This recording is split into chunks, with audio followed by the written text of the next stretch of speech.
Hello guys, welcome back to the channel. So I am Gara from the village hidden in the sand. So let's solve today's problem of the day.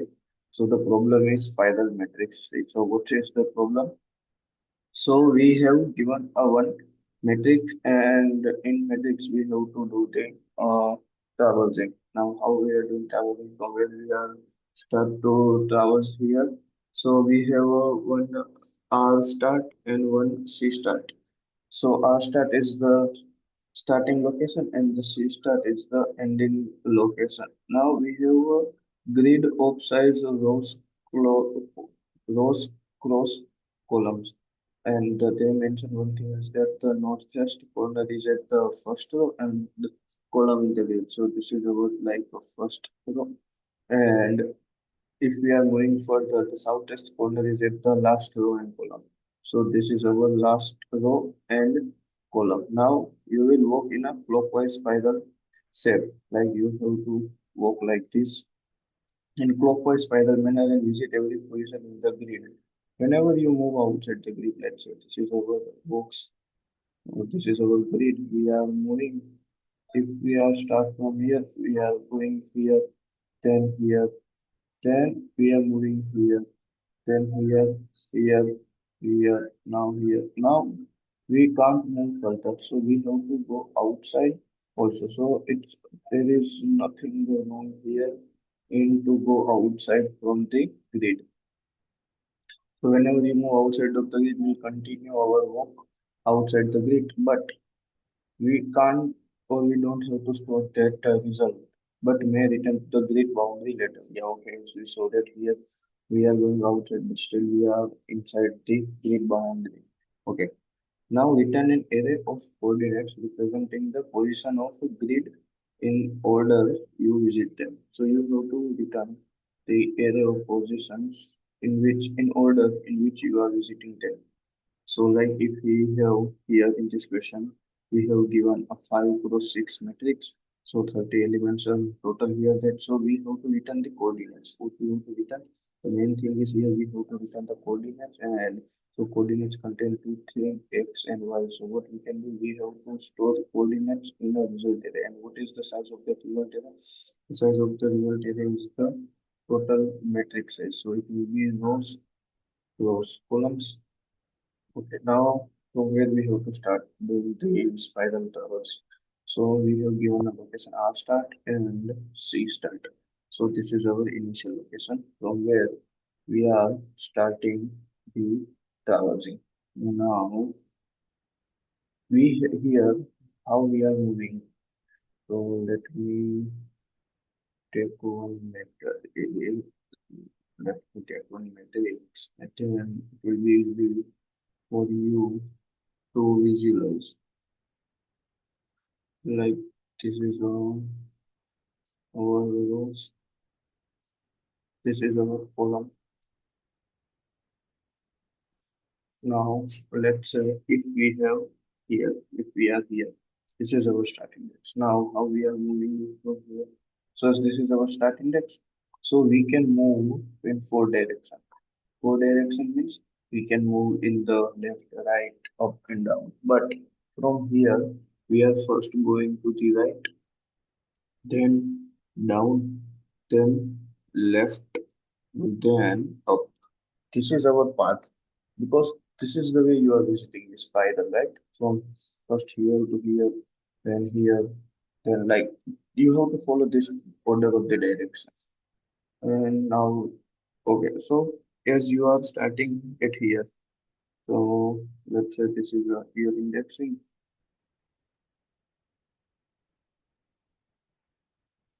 So from S, you are moving one step right. So let's say from 1 3 you are moving 1 4. Okay, now you are moving one step here, now one step below, so you will reach to 2 4. Now as if you think to move one step left, so you can't move it because if you move one step left, then after that when you are moving to the up, then you will be at the same location. So for that you have to move two steps to the left. So first here, we are coming here. So means first you are coming at 2, 3, then you are coming at 2, 2. Now, here if you are doing here, also we have to move two steps. If you are doing one step, then we'll be at the same location at the end.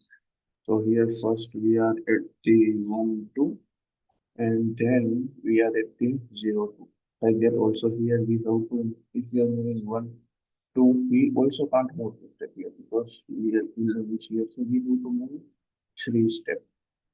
And also we have to write the coordinates or store the coordinates in our result array. So the thing which we are noticed here is that we are starting from left. So let's say this is our start. So from start we first move to the right with step 1. Now we are moving to the downside with also step 1. Now when we are going to the left side, at that time we have to increase our step count. So it should become a 2.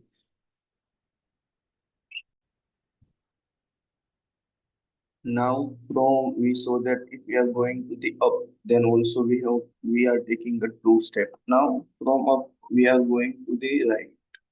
So we have to increase our step to 3. Now again we are going down with the 3 step like that we are moving. So here what we are observing. So here the our first observation. So one first observation here is that when we are reaching at the right side or the left side.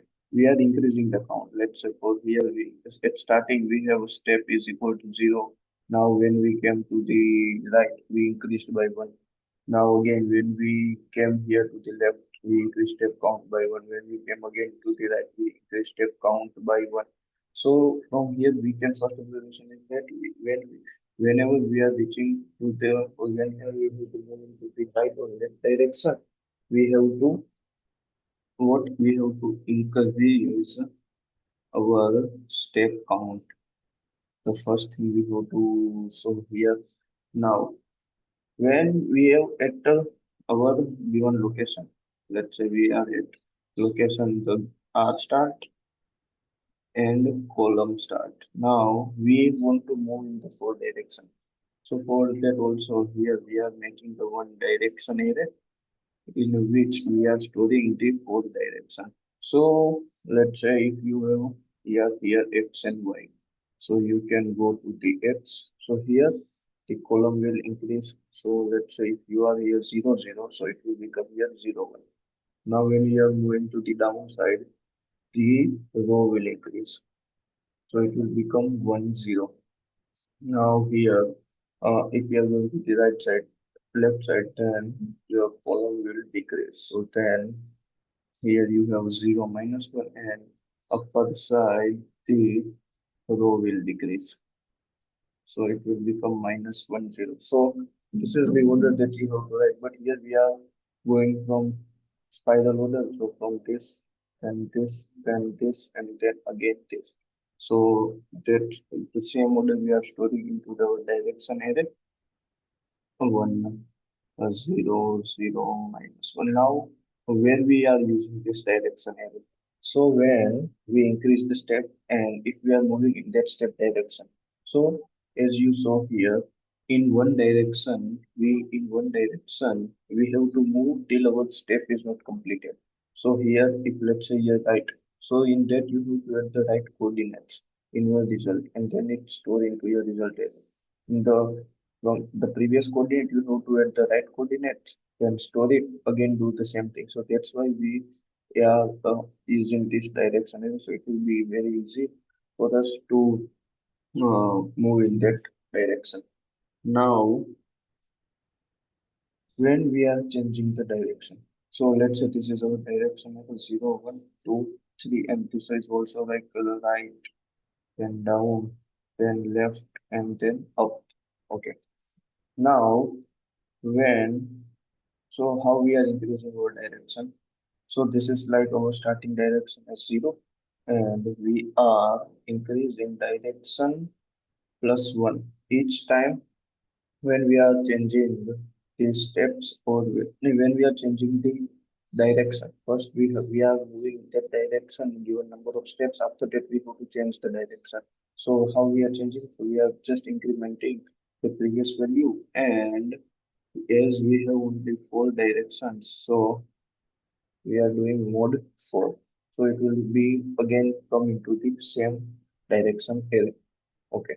So this is all about our problem. So let me conclude what we have to do to solve this problem. So first we have to start from our given location. Okay. Then we are starting moving in this order, right, then down, then up, then left.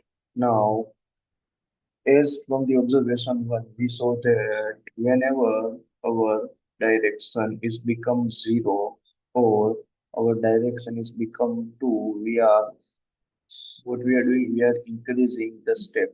This step will help. This step is used to move that much in that direction. Okay. Now, after doing what we are increasing now with the help of loop, till our step is not become that much. So let's say, let me take a one count. Count is from zero. Then a count less than a step. We are increasing our count and moving into that direction. So at that direction, we are updating our row and column because we will store the new coordinates also. So as we are moving, we are visiting the new coordinates. So how we are storing that? So with the help of our direction array, the same thing. So here, di is represent for the direction, 0 for the first coordinate, the same thing for the direction, 1 for the column, and we are checking if row and col is in our bounds. Then we are in a result, we are storing this row and column. Okay. Now, till how much we are doing this thing? Till our result size, till our result or the index in result k is not row cross column. Till this we have to do this thing. So this is our code. As you can see, it's very easy to implement. This is what the pseudocode, and the same thing if I implemented in the code. So the code is like here. So first define the direction error, then the initial step as we have starting from the zero. The initial direction is zero. This is our result error where we are storing the coordinates. So at start we are storing our initial given coordinates here in the result. Now K is for the index. So as we stored the first coordinates, we will move from the next index value. So this row and column will store the row and column is to do not change in the original. So we'll take into the temporary variable. K is our index, as I told. We are doing till we not reach the size or the rows column. So this is for the direction right. This is for the direction left. If we encounter this, then we are increasing the step. Okay, now till the step we have to move into the same direction. So yeah, the same thing we are doing here, and at that time also we are updating. So when we have updated coordinates, we will check that these updated coordinates are in the range, or we can say in bound. If it's in the bound, then we are storing it here, the storing it in the result. And also, it might possible that here K will become the case index will become out of the bound. So for the next time, it will be difficult for us. So here, what we are checking. So if it will break, if the matrix is fully filled. So here only we are checking. Then we are returning the result. And if our K is not up to the mark, so we have to traverse. It means that we have remaining elements. So for remaining elements and step is also what's the next thing we have to change the direction. So change the direction after the completion and vote for because we have been into the four direction also at the end we are returning the result.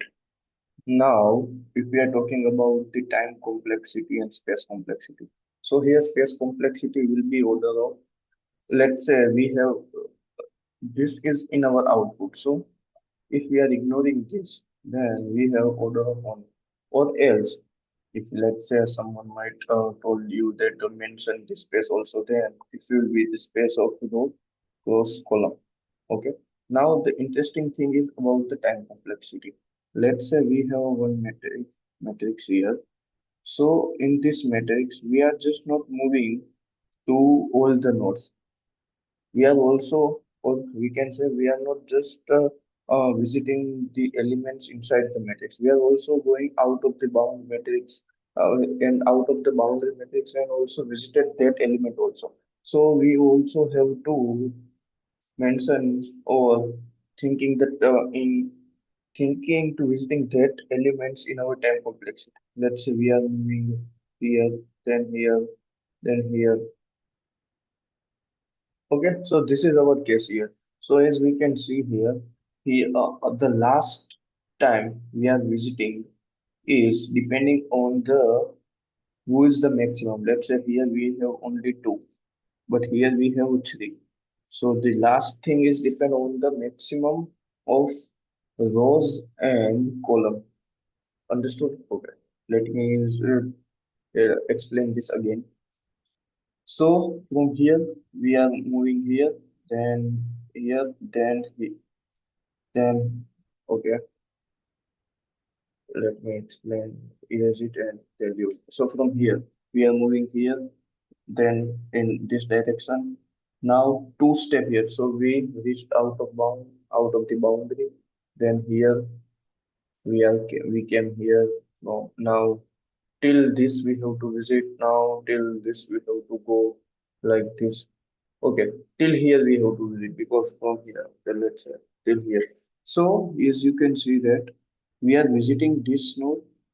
Okay, the element of the matrix. We are visiting the element of matrix plus this extra boundaries, and this extra boundaries or the how much extra we have to visit, that will depend on the rows and columns count, means the number how many rows we have and how many columns we have.